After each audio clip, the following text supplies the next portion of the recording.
Il existe une fatigue qui ne se voit pas.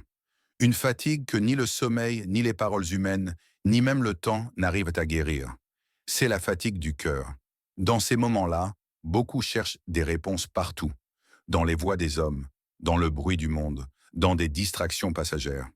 Pourtant, la guérison véritable se trouve là où peu prennent le temps de s'arrêter, dans le Coran.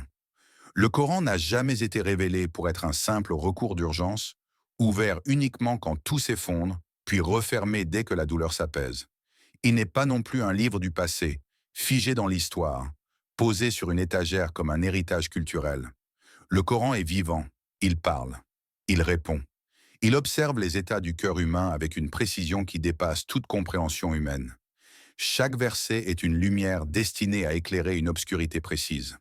Parmi ces sourates, la sourate Yusuf occupe une place particulière. Elle n'est pas seulement un récit prophétique, elle est un refuge émotionnel. Elle s'adresse à celui qui a perdu, à celui qui attend, à celui qui ne comprend pas pourquoi la douleur s'acharne. Elle parle à l'enfant trahi, au père brisé, à l'âme injustement accusée, à celui qui avance sans voir l'issue. Peu importe ton niveau de foi, peu importe ton passé, ces versets trouvent toujours un chemin vers le cœur. Le Coran ne nie pas la souffrance humaine. Il ne la minimise pas. Il l'accueille, la reconnaît et l'encadre par la sagesse divine. Il enseigne que la tristesse n'est pas un échec spirituel, mais une étape humaine.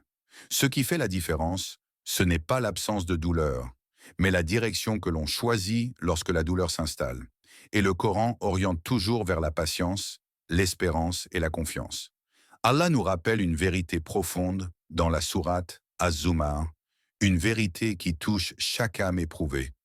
قل يا عبادي الذين أسرفوا على أنفسهم لا تقنطوا من رحمة الله إن لله يغفر الذنوب جميعا إنه هو الغفور الرحيم. Ces paroles ne sont pas seulement une promesse de pardon, elles sont une caresse pour les cœurs brisés. Elles disent, peu importe à quel point tu es tombé, peu importe la profondeur de ta douleur, la porte de la miséricorde n'a jamais été fermée. Le Coran devient alors un compagnon. Il accompagne le croyant dans le silence de la nuit, dans l'attente qui semble interminable, dans les questions sans réponse. Il ne promet pas toujours une solution immédiate, mais il garantit une paix intérieure que rien d'autre ne peut offrir. Et celui qui s'attache au Coran non pas par habitude, mais par besoin du cœur, découvre une vérité essentielle. La guérison ne consiste pas à faire disparaître l'épreuve, mais à apprendre à la traverser avec Allah. Les épreuves profondes du prophète Yacoub, alayhi salam. Le script met en lumière la douleur immense vécue par le prophète Yacoub, éprouvé par la disparition successive de ses fils bien-aimés. L'épreuve est d'autant plus difficile qu'elle s'inscrit dans l'incertitude. Il ne sait pas s'ils sont vivants ou morts. Cette absence de clôture émotionnelle est décrite comme l'une des formes de souffrance les plus lourdes. Malgré les années, voire des décennies selon certains exégètes, Yacoub endure sans perdre sa foi. Son histoire reflète la réalité de nombreuses souffrances humaines et rappelle que même les prophètes ont traversé des douleurs prolongées, sans réponse immédiate. Il existe des douleurs qui ne crient pas. Elles s'installent dans le silence, s'enracinent dans l'attente et usent le cœur jour après jour. La douleur du prophète Yacoub, alayhi salam, n'était pas une épreuve soudaine, violente puis passagère. C'était une épreuve lente, persistante, une blessure ouverte que le temps ne refermait pas. Il ne pleurait pas seulement un fils disparu, mais l'incertitude elle-même. Et l'incertitude est parfois plus lourde que la perte. Perdre un être cher est une épreuve immense. Mais ne pas savoir s'il est vivant ou mort est une souffrance d'un autre niveau. L'âme reste suspendue, incapable de faire son deuil, incapable aussi de nourrir un espoir clair. Yacoub vivait dans cet entre-deux douloureux. Chaque jour portait la même question sans réponse. Chaque nuit ramenait les mêmes souvenirs. Et pourtant, jamais il ne laisse cette douleur se transformer en révolte contre Allah. Les années passent. Certains exégètes évoquent des décennies d'attente, des décennies où le cœur aurait pu se dessécher, où la foi aurait pu s'effriter. Mais chez Yacoub, la tristesse ne détruit pas la foi, elle la purifie. Il pleure, oui. Il s'affaiblit physiquement, au point de perdre la vue. Mais son cœur reste tourné vers Allah. Il ne confie pas sa peine aux hommes, car les hommes ont des limites. Il la confie à celui qui n'en a aucune. Le Coran capture cette scène avec une intensité bouleversante. Les mots de Yacoub ne sont pas longs, mais ils sont profonds. Ils révèlent un cœur qui souffre sans se plaindre d'Allah, un cœur qui sait où déposer son fardeau. Innama ashku bathi wa huzni ila Allah. Il ne dit pas que sa douleur disparaît. Il dit qu'il sait à qui la confier. Et c'est là une leçon immense. La foi ne signifie pas l'absence de tristesse. Elle signifie savoir vers qui se tourner lorsque la tristesse devient trop lourde. Yacoub est aussi éprouvé par la répétition. Comme si une épreuve ne suffisait pas, une autre s'ajoute. Après Youssouf, voilà que Benyamin disparaît à son tour. Beaucoup, à ce stade, auraient abandonné intérieurement. Beaucoup auraient laissé l'amertume gagner. Mais chez Yacoub, quelque chose de paradoxal se produit. Plus l'épreuve s'intensifie, plus son espérance grandit. Son histoire reflète celle de tant d'âmes aujourd'hui. Des parents qui attendent une nouvelle, des cœurs suspendus à un appel qui ne vient pas, des personnes qui prient depuis des années sans voir de réponse visible. Allah, à travers Yacoub, nous enseigne que le silence divin n'est pas un abandon. L'absence de réponse immédiate n'est pas un refus. Parfois, c'est une préparation invisible. Yacoub, alayhi salam, nous rappelle que certaines douleurs ne sont pas destinées à être comprises immédiatement. Elles sont destinées à être portées avec dignité, patience et confiance. Et dans cette endurance silencieuse se cache une proximité avec Allah que seuls ceux qui ont beaucoup attendu peuvent réellement comprendre. Dans le tumulte des épreuves, l'être humain cherche instinctivement du sens. Il veut comprendre pourquoi, comment et jusqu'à quand. Lorsque les réponses tardent, le cœur s'agite, l'esprit se fatigue et la foi est mise à l'épreuve. C'est précisément dans ces moments que la sourate Youssouf attire notre attention sur deux noms divins, répétés avec une sagesse profonde. Al-Alim et Al-Hakim. Leur présence n'est ni décorative ni accidentelle. Elle est éducative, réparatrice et profondément spirituelle. Allah est Al-Alim, celui qui sait. Il ne s'agit pas d'un savoir lointain ou abstrait.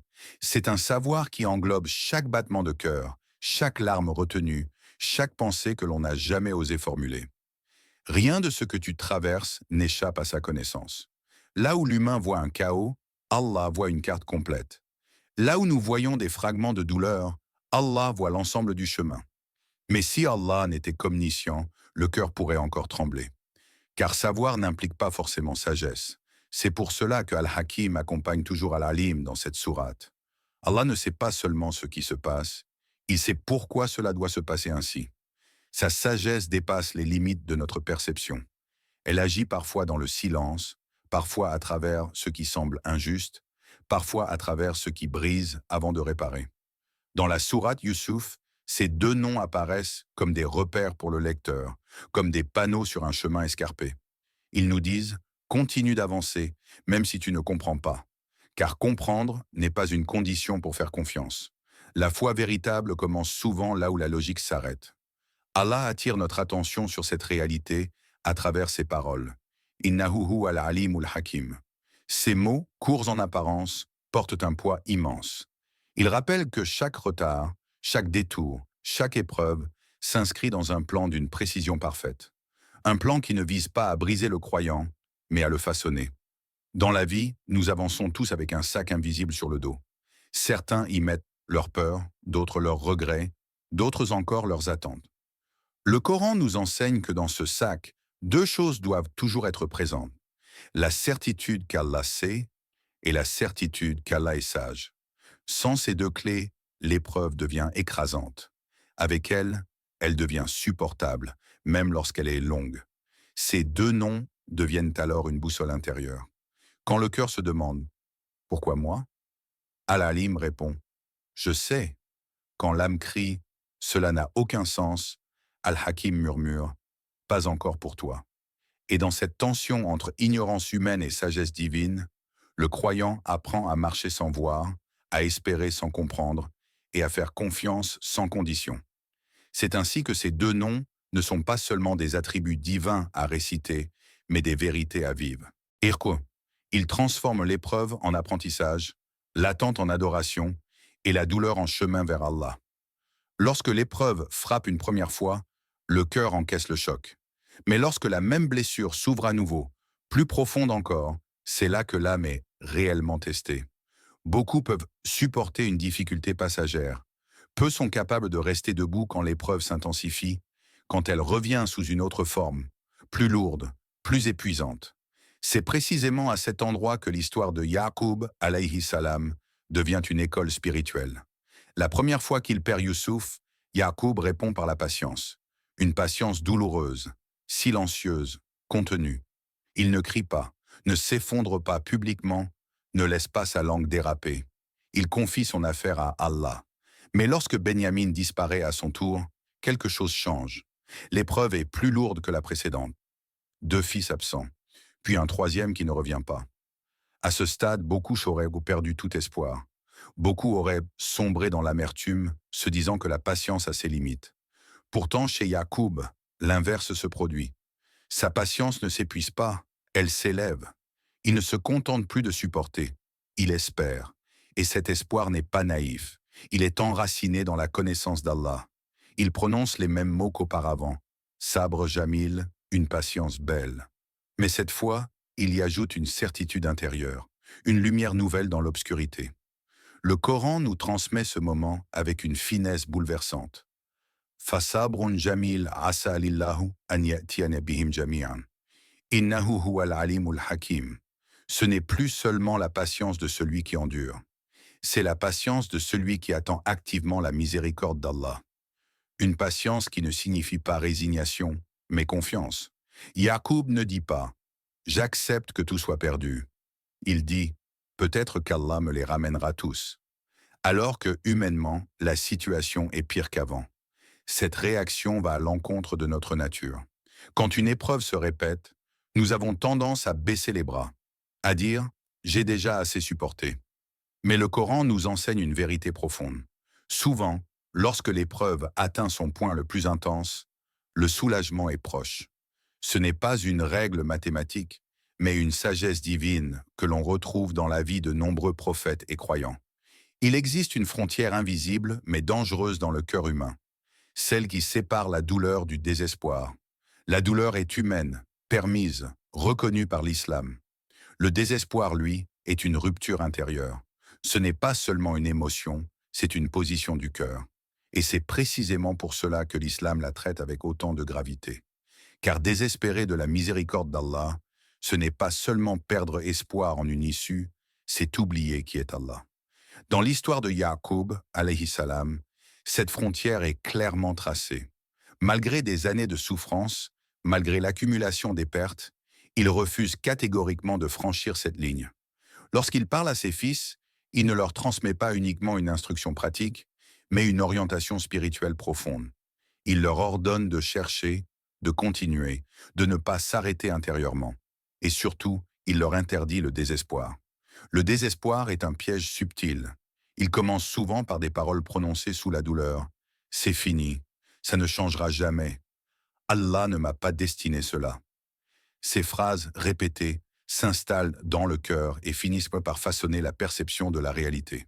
Le rappel met en garde contre cette dérive. Car en islam, la langue n'est pas anodine. Ce que l'on dit influence ce que l'on croit, et ce que l'on croit façonne ce que l'on vit. Lorsque le désespoir s'installe, il ouvre la porte à d'autres dangers, l'abandon des actes d'adoration, la justification du péché, le relâchement spirituel. Certains finissent par se dire que puisqu'Allah a choisi l'épreuve, alors peu importe comment ils vivent.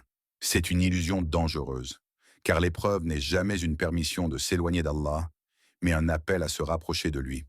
L'espérance, en revanche, est un acte d'adoration. Espérer en Allah, même lorsque tout semble bloqué, est une preuve de foi. Ce n'est pas ignorer la réalité, c'est refuser de réduire Allah à ce que l'on voit. Le croyant apprend à surveiller son langage, à corriger ses pensées, à nourrir son cœur de rappels divins. Yacoub nous enseigne que tant que le souffle est là, tant que la miséricorde d'Allah enveloppe toute chose, le désespoir n'est pas une option. Car la porte d'Allah ne se ferme jamais avant que le cœur du serviteur ne la ferme lui-même. L'injustice a une capacité particulière à troubler le cœur. Elle pousse l'être humain à se poser des questions douloureuses, parfois dangereuses. Pourquoi moi? Qu'ai-je fait pour mériter cela? Et lorsque la souffrance s'installe durablement, une tentation subtile apparaît, celle de relâcher l'obéissance, comme si l'épreuve devenait une justification intérieure pour s'éloigner d'Allah. C'est précisément contre cette tentation que l'histoire de Youssouf et de Yacoub, alayhim assalam, se dresse avec une clarté saisissante. Youssouf est l'exemple le plus frappant de l'injustice vécue sans compromis spirituel. Trahi par ses frères, arraché à son père, vendu comme une marchandise, puis accusé d'un crime qu'il n'a jamais commis. Tout, humainement, aurait pu justifier une révolte intérieure. Beaucoup auraient dit, si Allah m'a imposé cela, alors pourquoi rester droit? Mais Youssouf choisit une autre voie. Il choisit Allah, même lorsque tout semble l'abandonner. Dans la prison, au lieu de s'éteindre spirituellement, Youssouf s'élève. Il appelle à Allah, rappelle l'unicité, éclaire ceux qui l'entourent. Il transforme un lieu d'humiliation en espace de dawa. Il refuse le péché, même lorsque celui-ci aurait pu lui offrir une sortie immédiate. Il préfère la difficulté à la désobéissance, convaincu que la proximité d'Allah vaut plus que toute liberté acquise au prix du haram. Le Coran évoque cette attitude avec une force discrète mais profonde. Rabbi lissijnu ahabbu ila mimma yad'unani ilayh. Ces paroles révèlent une foi d'une rare maturité. Youssouf ne dit pas que la prison est facile.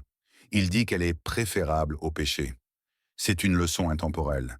La vraie liberté n'est pas l'absence d'épreuve, mais la fidélité à Allah au cœur de l'épreuve. Yacoub, de son côté, incarne une autre forme d'obéissance. Une obéissance silencieuse, stable, constante. Malgré son chagrin immense, jamais il ne blâme Allah. Jamais il ne laisse la douleur se transformer en amertume contre le décret divin. Il pleure, il souffre, mais il ne transgresse pas. Il garde son adab avec Allah, même quand son cœur est brisé.